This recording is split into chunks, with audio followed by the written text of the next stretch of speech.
China does not want you to see. The United States says the superpower is reclaiming land in the South China Sea. Artificial islands under construction could become military bases. China has not granted CBS News access, but Seth Doane got as close as any Westerner might.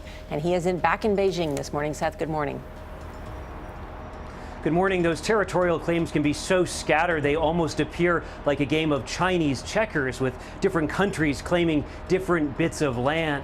China will not let foreign journalists visit those islands in the South China Sea, so we traveled to the Philippines to try to find our own way to see them. The South China Sea has become a hotbed of controversy in recent years as China seeks to expand its military and economic might by constructing artificial islands in the region. This strategic move has raised concerns among neighboring countries and world powers, as China's aggressive stance threatens to upset the delicate balance of power in the area. By establishing a dominant presence in the South China Sea, China is positioning itself as a key player in global energy and trade, and the world is taking notice. The race for control in this vital waterway is on, and the stakes couldn't be higher. Will China's island-building campaign prove to be a masterstroke, or will it lead to conflict and upheaval? Only time will tell. The construction of artificial islands in the South China Sea is not only a provocative move by China, but also a violation of international maritime rights. These islands, which are located well beyond the exclusive economic zones of neighboring countries, are being transformed into military fortresses complete with missile systems, runways, and other equipment. With tensions already high in the region, China's aggressive military posturing has alarmed the international community, raising concerns about the country's intentions and the potential for conflict. As China flexes its military might in the South China Sea, the world is watching with growing unease, wondering what the future holds for this critical waterway and the countries that depend on it. How did it all start? In 2014, China embarked on an audacious project to create artificial islands in the South China Sea. Using advanced engineering techniques, China began constructing these islands on top of rocks and reefs that were barely visible above the waterline at high tide. China's massive undertaking to create artificial islands in the South China Sea has resulted in a staggering 3,200 acres of new land, according to research by the Asia Maritime Transparency Initiative. The scale of this ambitious project is difficult to comprehend, as China has transformed once barren rocks and reefs into sprawling land masses that now house military facilities, runways, and other infrastructure. Now here's the problem. The South China Sea Spratly Archipelago has long been a point of contention, with overlapping territorial claims by China, Brunei, Malaysia, the Philippines, Taiwan, and Vietnam.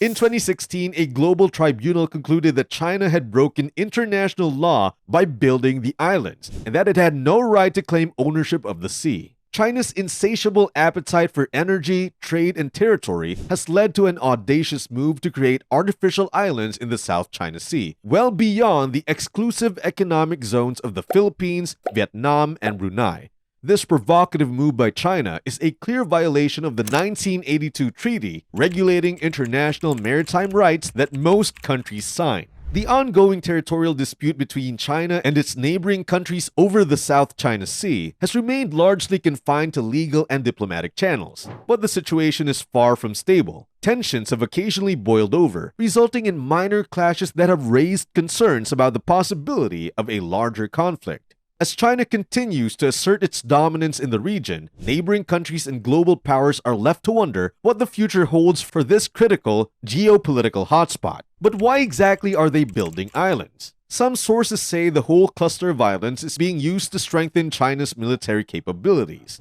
The once barren reefs and rocks that have been transformed into sprawling artificial islands containing missile systems, radars, runways capable of handling heavy aircraft, fuel storage facilities, and naval bases.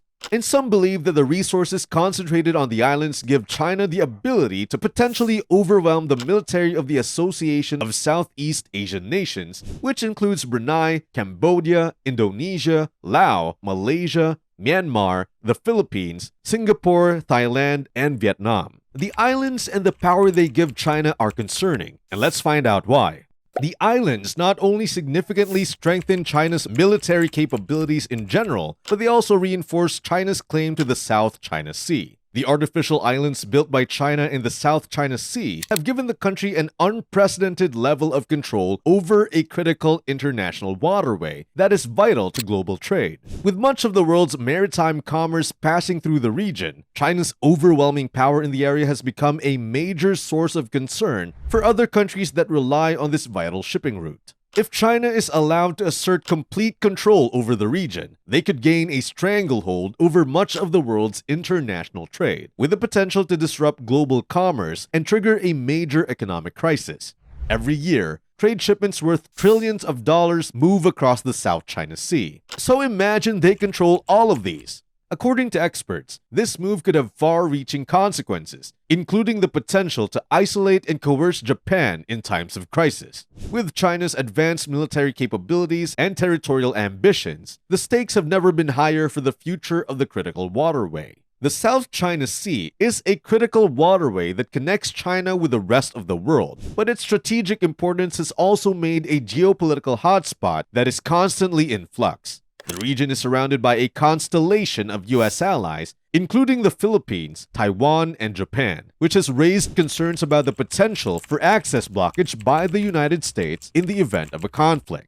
Now, rumors are swirling that the concrete used to build these islands may be deteriorating, putting them at risk of damage from extreme weather events. If these rumors are true, it could have serious implications for China's military strategy in the region, as well as its ability to project power and influence beyond its borders. As the world watches and waits to see what will happen, the fate of these man-made islands remains uncertain.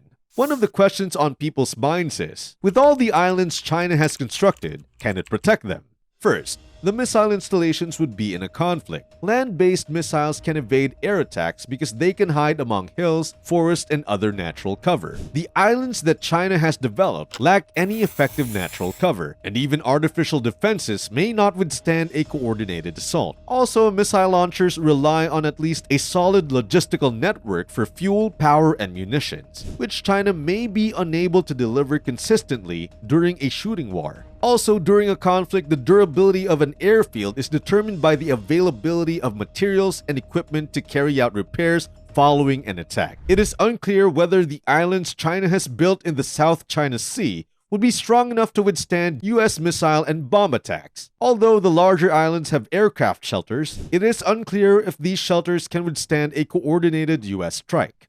The islands controlled by China in the SCS are immobile and not big enough to conceal anything in the way of military hardware and supplies. The military facilities on every island in the SCS will be able to be precisely mapped by the US, and it is likely that the US will be able to follow the movement of military supplies to the islands. China's island bases would likely be unable to function successfully over the long term due to logistics and maintenance difficulties that would arise during a conflict. As a result, the islands will be incredibly susceptible to assault from aircraft, ships, and submarines since missiles won't need real-time targeting information. What is likely to happen with these islands in the coming years? According to Dr. Davis, China could take a number of actions in the upcoming years that could raise tensions. He also added that there would be South China Sea operations deserving of world attention. One possibility is that China declares an aviation defense identification zone in the South China Sea, requiring approval for any intended aviation movements in the area. Dr. Davis also predicted that the action would take place and that Australia would oppose it. Another serious threat is that China would try to attack Taiwan and seize Taiwanese islands, particularly Pratas Island in the South China Sea, and that this is likely to happen in the second half of this decade.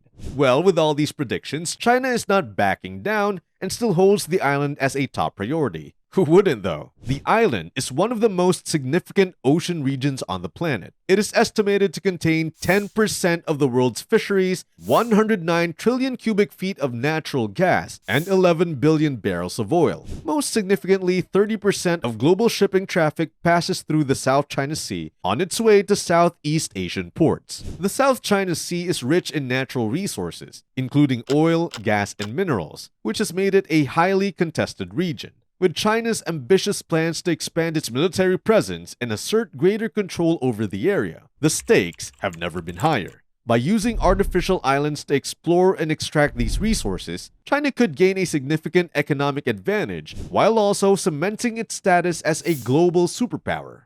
What do you think about China's plans? Don't hesitate to share your thoughts in the comment section. Also, give this video a thumbs up, share, and subscribe. Thanks for watching.